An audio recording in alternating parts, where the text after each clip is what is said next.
we studied about carbohydrate. It is energy giving food. Okay, carbohydrate is energy giving food, and the sources from which we get carbohydrate. The second nutrient is fats. Okay, this is also called energy giving food. This is also called energy giving compounds. Okay, but it produces more energy than carbohydrate. The difference is this much: carbohydrate is energy giving food, and fats also energy giving food, but fats gives more energy than carbohydrate. Okay, then see how does this fat produce in our body? When we consume more carbohydrate than is required by the body, the excess carbohydrate is normally stored in the body as fat. When we consume more food, okay, when we consume more food, what we need, more than what we need, then the excess carbohydrate, okay, like we studied about the plant, the excess food which is prepared by the plant, that is stored as starch, okay, stored in different parts of the plant. Like that, in our body, the excess carbohydrate, when it is stored in the body, okay, it is stored as fat. Fat stored in the body keeps the body warm.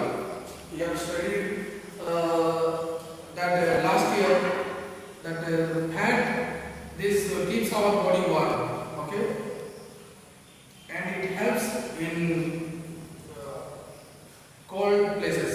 Okay, you have studied about the blubber of polar bear, how it helps that animal to survive in polar region, like that. It keeps the body warm. Okay. The third nutrient is protein. See, protein is called body-building compounds. These are called body-building compounds. It needed for growth and repair of body tissue. Okay, it is very important because it needed for the growth. Okay, small children, they need proteinous food for their growth. And one more function, that is repairing of body tissue. Repairing of body tissue. Then it protects the body from infection. Okay, it protects the body from infection. Protein from plant sources. The sources from where we get this protein, these are pulses like soybean, peas, green gram, etc. And cereal like wheat and maize, we get proteins. Okay. And from animal sources like milk, egg, meat, cheese, fish, etc. These are called the animal sources. Okay. And see here, wheat and maize do not provide that much protein. Okay. What milk and egg, this type of meat, cheese, fish, etc. provide. This type of food provide more protein than wheat and maize. Okay, you remember that. Then we will do an experiment. Okay, we will do an experiment to show the presence of protein in the food item. Okay. So in experiment 2, we will see the presence of protein in food item. Okay. So the aim is to show the presence of protein in food. Okay. For this experiment, we need material like raw egg white or besan. Anyone? Then copper sulfate solution, sodium hydroxide solution, water, test tube, and dropper. Okay. Procedure I have calculated. Procedure I am telling you. See, take the food item in a test tube. Okay. If it is solid, then make a paste. Okay. Add few drops of water, 5 to 10 drops of water, and make a paste. Then set it well.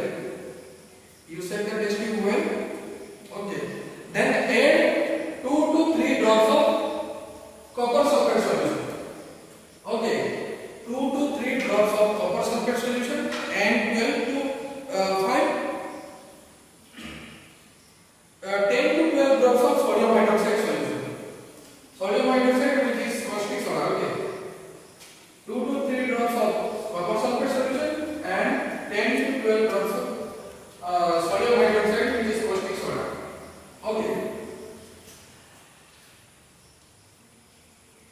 Sit well and allow you to stand for a few minutes.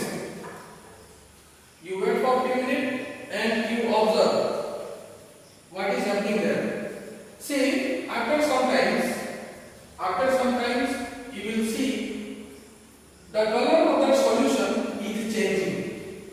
The color of the when we added copper sulfate solution in sodium hydroxide solution, the color of the solution is changing to purple or violet color. Okay, if there is protein, then the color of the solution will change to purple or violet color. Okay, it shows that the protein is present in the food. If the color will not change, that means the protein is not present in the food. Okay, so you nicely practice this experiment at your home. Then the next point is vitamin. So vitamins, these are called protective compounds.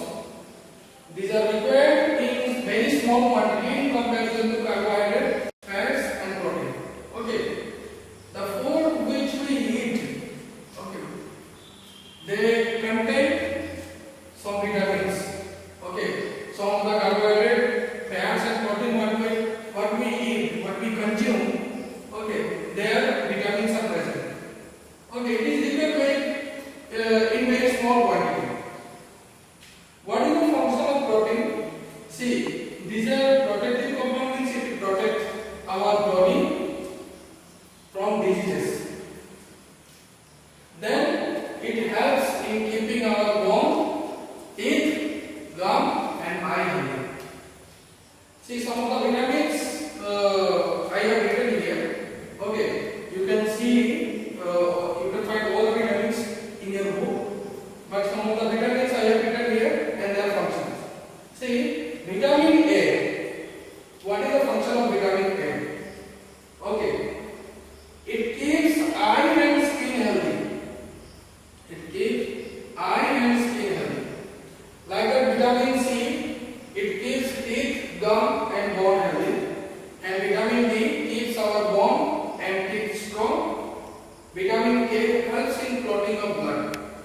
Okay, like that vitamin B, okay, vitamin B12 and other vitamins also there and their functions are different. So you make a chart of vitamins and their functions and the sources from where we get all these vitamins. It is given the last okay, page number 24. There all the vitamins are written and their functions and efficiencies. So you learn that nicely. Then we will go to the fifth nutrient, which is minerals. Okay. See, the fifth nutrient is mineral. Okay. These are called the protective compounds. Okay. These minerals do not have food values. Okay, like protein, fat, and carbohydrate. Okay. That's why it is required in small quantities. Okay, what food we consume, from there we get some of the minerals. And it is very important for body function. It is very important for body function. Some of the minerals are very important for our body function. I have written some minerals here and their function. See, minerals like calcium and phosphorus. Okay, this helps in formation of bone and teeth. Like that, iron, it helps in formation of hemoglobin. Okay, the blood is red because of hemoglobin, and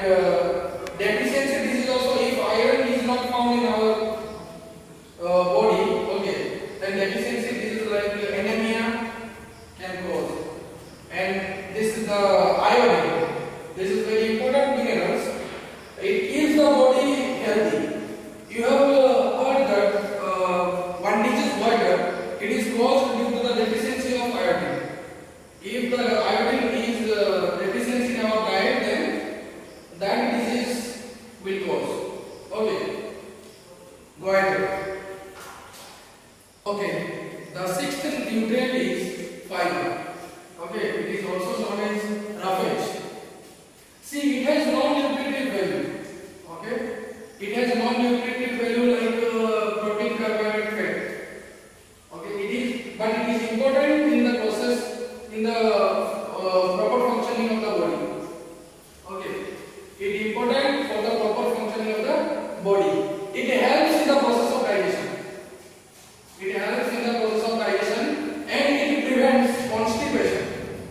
Okay, when the food is not digested properly, then this type of constipation problem will create. So it prevents constipation and helps to get rid of undigested food.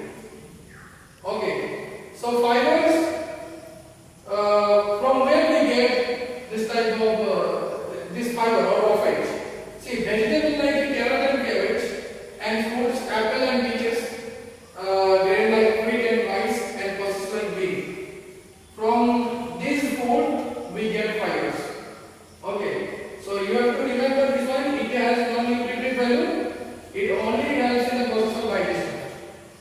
Then the next one, water.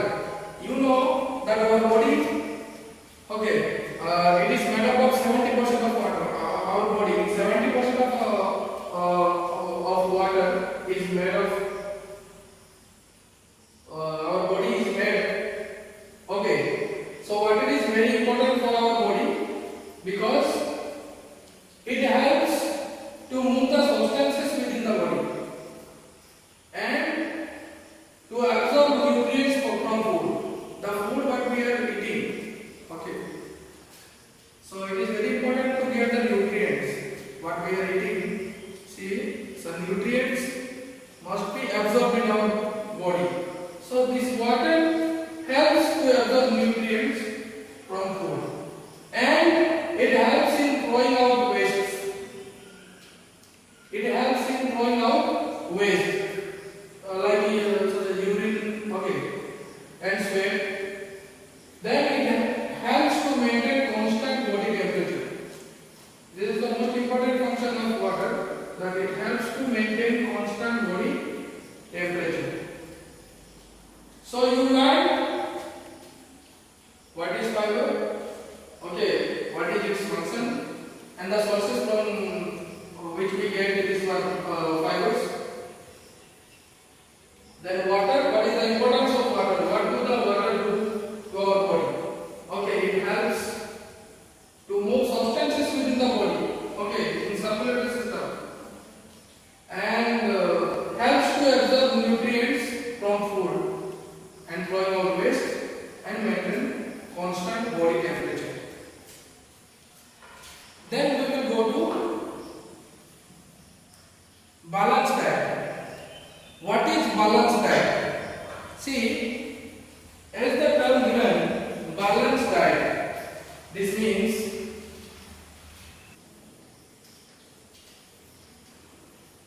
balanced diet. Okay, this means the diet which is balanced. Okay, which diet is balanced? See, we eat different types of. Okay, some people like to eat only carbohydrate, some people like to eat only fats. Okay, some people like to eat only proteinous food. So if we eat one kind of food, okay, then we do not get all the nutrients in our body. So to get all the nutrients, we must eat balanced diet. So what is balanced diet? Now a diet containing all nutrients in adequate quantities. Okay, in equal quantity. The diet which contains all the nutrients in equal quantity, that is called balanced diet. A diet containing all nutrients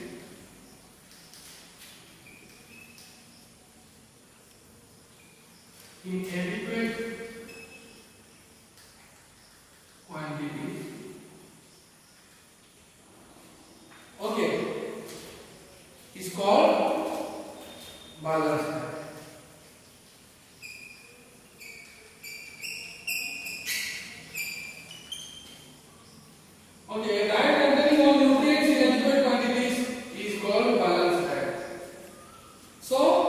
to get balanced diet, we must eat all different types of food. Okay, not all one type of food. We have to eat different types of food.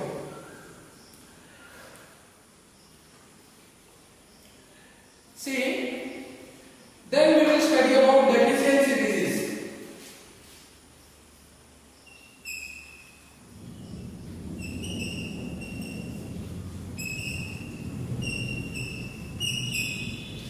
Deficiency diseases.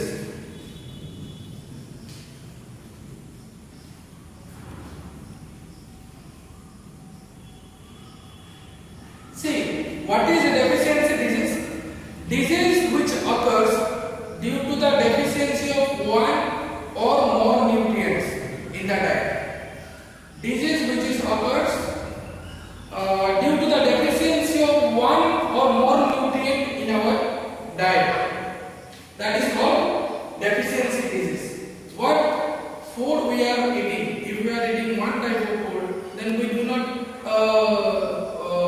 are not getting all nutrients. Suppose I like to eat only carbohydrates, okay, or I like to eat only proteinous food. That means I will get only one type of nutrient, that is protein. Okay, protein. If I get protein, then I will not get carbohydrate and fat, vitamins and other things. Okay, so due to the deficiency of those nutrients, okay, in our food, that will cause deficiency disease. Then one example I can give you, that suppose food what we are eating, okay, what we are consuming, if we eat more carbohydrate food or more fats, then what will happen? It leads to obesity. Okay, it will create a condition, okay, which is called obesity, means over growth. Okay, and it is not good for our body because it creates some problem. Okay, like heart problems. Okay, so it is dangerous to our body. So to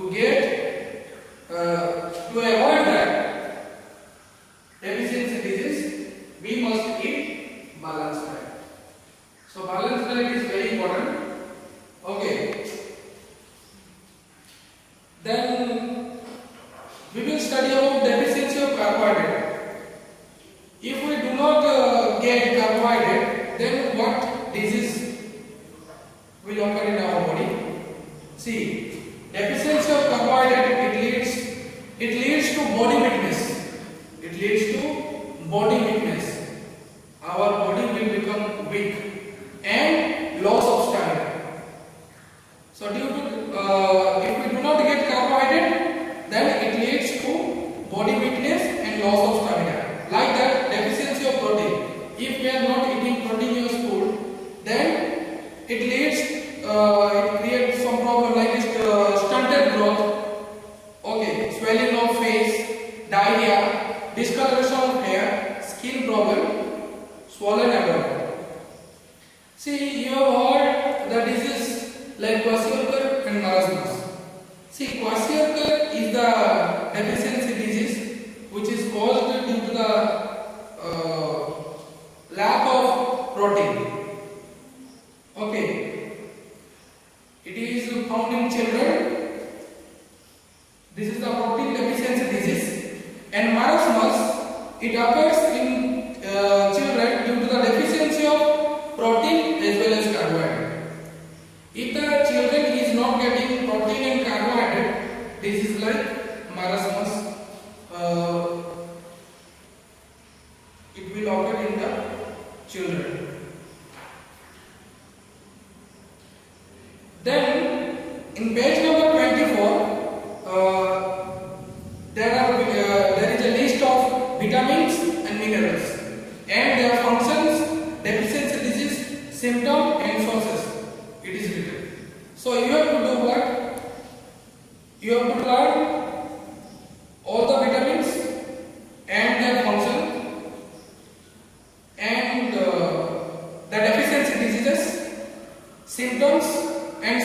from which we get the vitamins.